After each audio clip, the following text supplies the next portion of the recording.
Monday Monly Marians, I'm Farah Cristel Paragas and I will now look for someone to interview. Kung ano nga ba ang kanilang mga exercise routine na ginagawa while in training.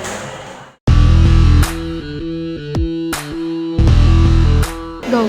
What are the exercise routine you have while you're in training? Ano lang po yung nakasinayan yung exercise routine habang maliliit?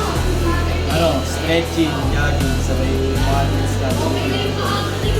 What specific training strategies you implement to enhance your physical performance? Ano lang po yung particular na discarded sa examen at sa training ang papatupad mo para mapahusay ang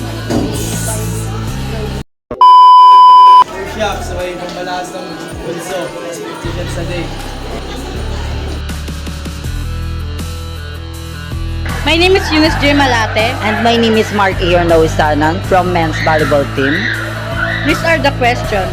What specific training strategies would you implement to enhance your free spiking and serving performance? First of all, for me, ang mga strategies na inaano namin is nagja-jogging kami, then nagpi-free spiking kami para ma-enhance yung mga muscles namin. Then, pag wala kaming training is nagbubuhat kami ng mga dumbbells para sa mga muscles namin, para sa mga wrist na ginagamit namin sa spiking. What are the exercise routine you have while you are in training? First of all, for me, pag nagti-training kami, ang mga routine na ginagawa namin is nagja-jogging kami, then after ng jogging, nag-warm up, then after ng warm up, nagpi-free spiking kami para ma-enhance yung mga spikers namin. And then after ng spiking is nag-cool down kami para hindi mabigla yung mga muscles namin. And that's all. Thank you. Hi, I'm Alexandra Bautista. I am Carlo Unyo. I am Monly Marian athlete. What the exercise routine you have while you are in training? In order po, unang-una meron po kami stretching, then dynamics, then nagja-jogging po kami, footwork, drills, and then cool down. May games din minsan para mas ma-improve yung in-game tactics namin. What specific training strangers would you implement to enhance your free-throw shooting performance? Footwork talaga kasi footwork yung pinakamahalaga sa amin as badminton players kasi yung skills madali lang ma-apply yun eh.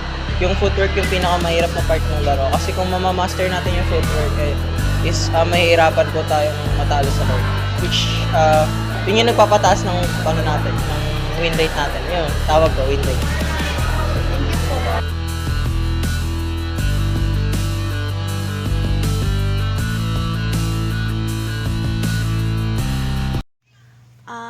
So, the challenges that I noticed while doing this activity is yung maghanap ng mga athletes na mabilis kausap.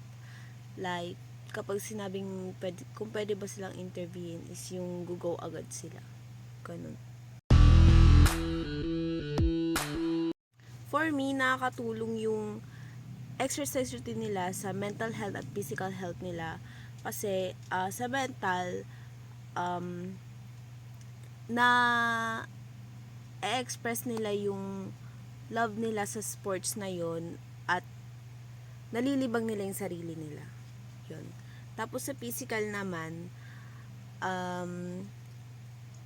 common na yung magiging healthy sila. Pero mas magiging more healthy sila at magiging active lalo sa sports na ginagawa nila.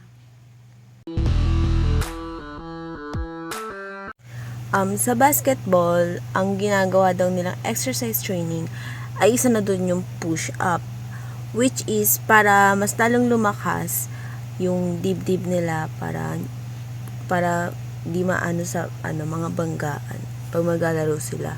At importante to sa kanila, sa katawan nila kasi exercise to, makatulong to sa health nila. At sa volleyball, ang ginagawa naman daw po nila na exercise training ay ang yung pagbubuhat ng dumbbell. Mahalaga po ito sa kanilang shoulders, tsaka sa braso, tsaka sa kamay para mas lalong lumakas yung pag-spike nila. Ayun. And lastly, sa badminton.